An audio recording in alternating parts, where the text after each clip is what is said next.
हैं उत्साह निश्चया धैर्य तत्त कर्म परिवर्तनात् संग त्यागा सदोवर्ती षड अभिर्भक्ति प्रसिद्धति। अर्थात शुद्ध भक्ति को संपन्न करने में 6 सिद्धांत अनुकूल है।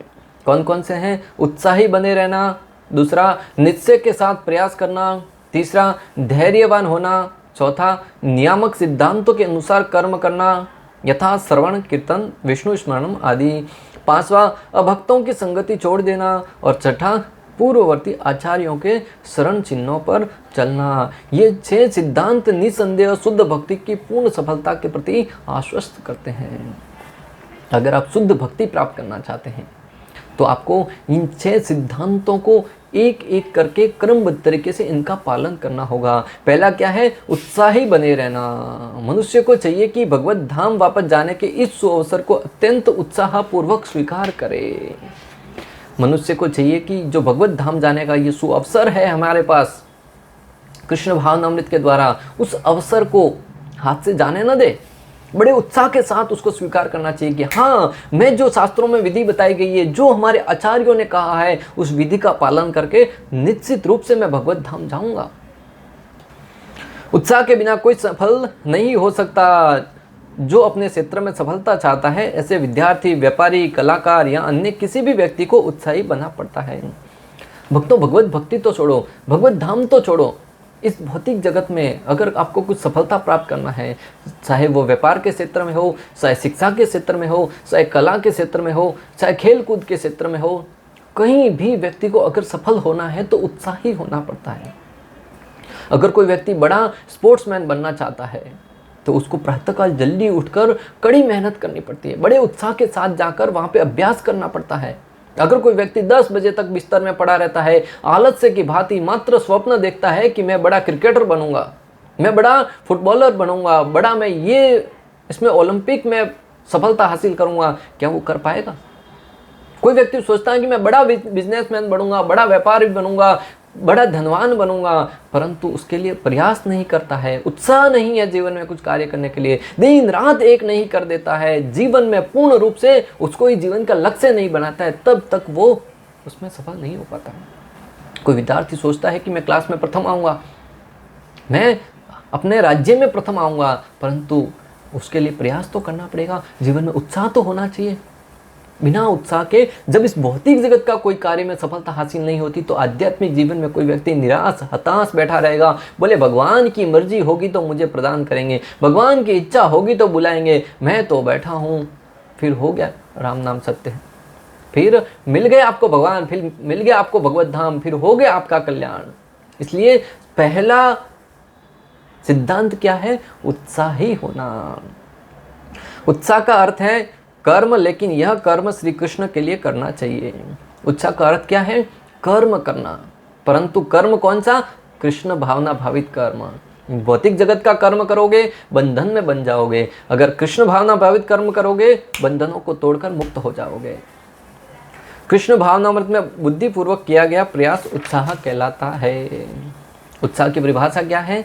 कृष्ण भावनामृत में उत्साह पूर्वक किया गया कर्म उत्साह कहलाता है। कृष्ण भावनामृत में जब हम उत्साह पूर्वक अर्थात बुद्धिपूर्वक, बुद्धि के साथ कि हमारा लक्ष्य क्या है, जीवन में प्राप्त क्या करना है, कैसे करना है, आचार्यों ने क्या कहा है, बुद्धिपूर्वक जब कोई उत्साह के साथ कर्म करता है तो उसे उत्साह कहते हैं। निश्चय के साथ प्रयास, दूसरा है निश्चय के साथ प्रयास। जहां तक संकल्प की बात है, मनुष्य को चाहिए कि उस गौरैया का आदर्श ग्रहण करे जिनके सारे अंडे समुद्र की लहर में मग्न हो गए थे।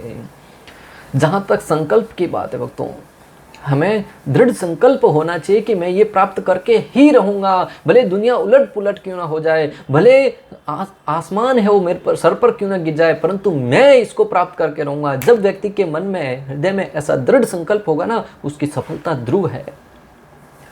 आचार्य गण दृष्टांत देते, एक गौरैया था, उसने समुद्र के किनारे पर अपने अंडे दिए, वहां पर अंडे दिए तो समुद्र की एक लहर आई और वो अंडों को समाहित करके अपने जल के साथ समुद्र में लेके गई। वो गौरैया थी, वो क्रोधित हो गई, समुद्र को ललकारते हुए कहने लगी कि तुम मुझे मेरे अंडे वापस लौटाते हो कि मैं तुम्हारा सारा का सारा जल है वो सुखाकर भस्म कर दूंगी। समुद्र अभी छोटी सी गोरैया की कौन सुनेगा, समुद्र ने उसकी तरफ ध्यान भी नहीं दिया। तब वो गोरैया है वो प्रयास करने लगी, अपनी सोच में थोड़ा सा जल उठाकर, अपने मुख में जल उठाकर बाहर फेंकने लगी, इस प्रयास से कि मैं समुद्र के सारे जल को समाप्त कर दूंगी, बाहर उड़ेल कर। क्या कभी एक छोटी सी नन्हा सा जीव ये करने में सफल हो पाएगा? सारे के सारे प्राणी थे वो उसका उपहास उड़ाने लगे। सब लोग देखकर हंस रहे थे कि इसने इतना बड़ा संकल्प किया है, अपनी औकात तो देख लेती कम से कम। मुंह में इतना सा जल आता है और कहती है कि मैं समुद्र को सुखा दूंगी। परंतु भक्तों, उसके दृढ़ संकल्प के तरफ ध्यान दीजिए। जब उसके दृढ़ संकल्प के बारे में चारों दिशाओं में चर्चा होने लगी, लोग उसके बारे में हंसी मजाक उड़ाने लगे, कोई उसकी प्रशंसा कर रहा था, ये बात घूमते घूमते भगवान श्री विष्णु के वाहन गरुड़ जी तक पहुंची। गरुड़ जी है वो पक्षियों के राजा हैं, समस्त पक्षियों के राजा हैं। गरुड़ जी ने देखा कि मेरी नन्ही सी बहन है, उसके अंडे समुद्र ने सुरा लिए हैं और वो इस दृढ़ संकल्प के साथ मेहनत कर रही है, तो मुझे उसका निश्चित रूप से साथ देना चाहिए। गरुड़ जी आए उस स्थान पर, उन्होंने समुद्र को ललकारते हुए कहा कि तुम इसके जो अंडे हैं उसको लौटा दो, नहीं तो मैं तुम्हारा जल है वो सारा का सारा जलाकर भस्म कर दूंगा। समुद्र देव गरुड़ जी को देखकर भयभीत हो गया और हाथ जोड़े खड़ा हुआ और अंडों को लेके आकर उसको प्रदान किया। इस कहानी से क्या शिक्षा मिलती है कि उसका दृढ़ संकल्प था कि उसने अपने बच्चों को प्राप्त करने में हम दृढ़ संकल्पी रही। आप और हम होते तो आप भक्तों, हम गिव अप कर देते, हम छोड़ देते कि जाने दो, अभी यहाँ से कुछ प्राप्त होने का चांस है क्या?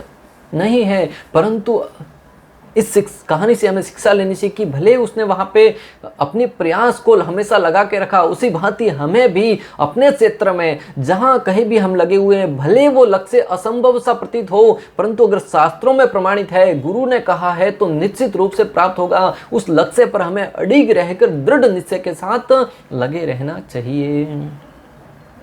इसी प्रकार योग विशेषतया कृष्ण भावनामृत में भक्ति योग अत्यंत दुष्कर प्रतीत हो सकता है, किंतु जो कोई संकल्प के साथ नियमों का पालन करता है, भगवान निश्चित रूप से उसकी सहायता करते हैं, क्योंकि जो अपनी सहायता आप करते हैं, भगवान उनकी सहायता करते हैं।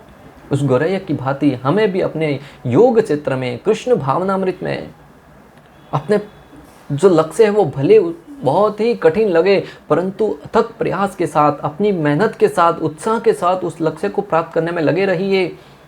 एक न एक दिन आप प्रयास के द्वारा उस लक्ष्य को प्राप्त कर लेंगे। अगर आपकी क्षमता के अनुसार आप प्राप्त नहीं भी करते, तो आपके प्रयास को देखकर, उस गौरैया को प्रयास को देखकर, जैसे गरुड़ जी आए उसकी सहायता करने के लिए, उसी भांति आपके प्रयास को देखकर आपके गुरु महाराज, आचार्य, यहाँ तक कि स्वयं श्री कृष्ण आपकी सहायता करेंगे। जब कोई व्यक्ति अपनी सहायता स्वयं करने का प्रयास करता है ना, तब उसकी सहायता भगवान भी करते हैं। वरना हम कुछ करने के लिए देखेंगे ही नहीं, करने का प्रयास ही नहीं करेंगे, तो सहायता कौन करेगा? जो वीर पुरुष होते हैं उसका जीत भी उनका साथ देती है। भगवान भी वीर पुरुषों का साथ देते हैं। जो व्यक्ति कर्म करता है, अपनी मेहनत करता है। तीसरा है धैर्यवान होना। निर्बंध कृष्ण संबंधे युक्त वैराग्यम उच्यते। भक्ति को संपन्न करना निष्क्रिय ध्यान नहीं, अपितु आध्यात्मिक जीवन की पूर्व भूमिका में व्यवहारिक कर्म है। धैर्यवान होना, धैर्य के साथ किसी भी कार्य में लगे रहना। अपने जीवन में निराश हताश नहीं होना है कि कुछ समय में प्राप्त नहीं हुआ तो निराश हो गए। नहीं, हमें धैर्य के साथ उस कार्य में लगे रहना है। ये सारे कार्यकलाप धैर्यपूर्वक संपन्न करने चाहिए। कृष्ण भावनामृत में मनुष्य को अधीर नहीं होना चाहिए। सारे के सारे कार्य हो धैर्यपूर्वक करना चाहिए। कृष्ण भावनामृत में व्यक्ति को अधीर नहीं होना चाहिए, अर्थात हताश निराश नहीं होना चाहिए। आचार्यगण दृष्टांत देते हैं कि जिस प्रकार एक नई नवेली बहू आती है, वो शादी होते ही अगर वो चाहे कि मुझे पुत्र प्राप्त हो जाए, तो क्या पुत्र प्राप्त होगा? उसकी कुछ विधि है, अपने पति के प्रति समर्पित होना होगा, प्रयास करना होगा। कुछ समय के उपरांत जो विधि है, 9 महीने के उपरांत, तब उनको बच्चा प्राप्त होगा। अगर कोई बहू कहे नहीं मुझे तो आज ही पुत्र चाहिए, तो क्या यह संभव है?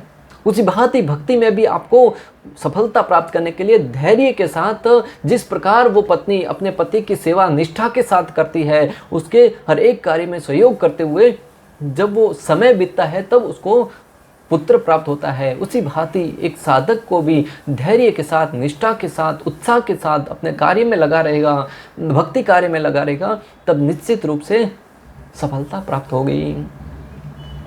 चौथा है नियामक सिद्धांतों के अनुसार कर्म करना।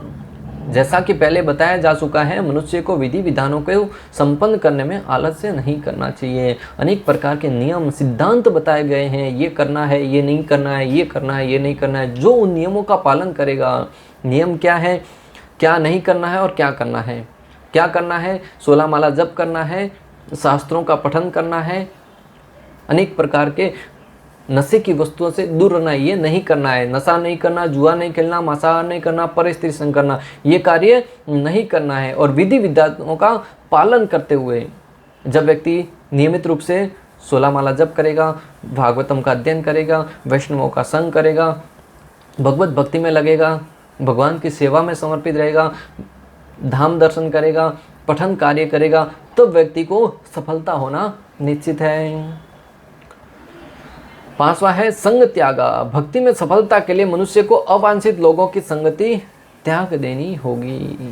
भक्ति में सफलता प्राप्त करने के लिए जो अवांछित संग है, जिससे हमारी चेतना दूषित होती है, उस संग को त्यागना होगा। असत संग से यहाँ पे तात्पर्य है कि जो भी आपको कृष्ण भावनामृत में विचलित करता है, आपको कृष्ण भावनामृत के रास्ते से हटाने का प्रयास करता है, आपके मन को दूषित करता है, आपकी चेतना को दूषित करता है, उसका संग नहीं करना। कहने का तात्पर्य यह है कि कृष्ण भावनामृत से संबंधित ही कार्य करना, यह है संग त्यागा। असत संग त्याग यही वैष्णव आचार। महाप्रभु कहते हैं कि असत संग त्याग यही वैष्णव आचार। वैष्णव वह है जो संसारी लोगों या अभक्तों की संगति छोड़ देता है। 6 है पूर्ववर्ती आचार्यों के शरण चिन्हों पर चलना। पूर्ववर्ती आचार्य जो हमारे गुरु परंपरा में आए हैं आचार्य, उनके पद चिन्हों पर चलना, अर्थात उन्होंने जो शिक्षा प्रदान करी है, जो ज्ञान प्रदान किया है, उनके आदर्शों को जीवन में धारण करते हुए, उनके निर्देशों का पालन करते हुए जब व्यक्ति जीवन में प्रयास करेगा, तो व्यक्ति को कहा गया है पूर्ववर्ती आचार्यों के चरण चिन्हों पर चलना। तांदेर चरण जेवी भक्तम अचेवाच। मनुष्य को शुद्ध भक्तों के संग में रहना चाहिए, अर्थात जो शुद्ध भक्त हैं। कई बार हम सोचते हैं कि हम अपनी शक्ति से, अपने सामर्थ्य से किसी को लक्ष्य को प्राप्त नहीं कर पाते, लक्ष्य को प्राप्त करने में सक्षम नहीं है, परंतु आप निरंतर जो उस कार्य में उन्नत हैं, जिस भक्तों ने भक्ति में प्रगति करी है, उनके सानिध्य में रहिए, उनके आदर्शों का पालन कीजिए, उनके दिशा निर्देश में कार्य कीजिए। धीरे धीरे सन्ने सन्ने आपको भी सफलता मिलना प्रारंभ होगी। और पूर्ववर्ती आचार्यों षड गोस्वामियों द्वारा निर्धारित किए गए विधि विधानों का पालन करना चाहिए। जो षड गोस्वामियों ने निर्देश दिए हैं अनेक प्रकार के साधन, अनेक प्रकार की पुस्तकों के द्वारा, जैसे उपदेशामृत है, भक्ति रसामृत सिंधु है, श्रीमद् भागवतम है, श्रीमद् भगवद गीता का संकलन करके सरल विधि में हमें प्रदान किया है। उन शास्त्रों का पठन करके, उनके नियमों का पालन करके जब हम भक्ति में निष्ठा के साथ लगे रहेंगे, निश्चित रूप से हमें सफलता मिलेगी।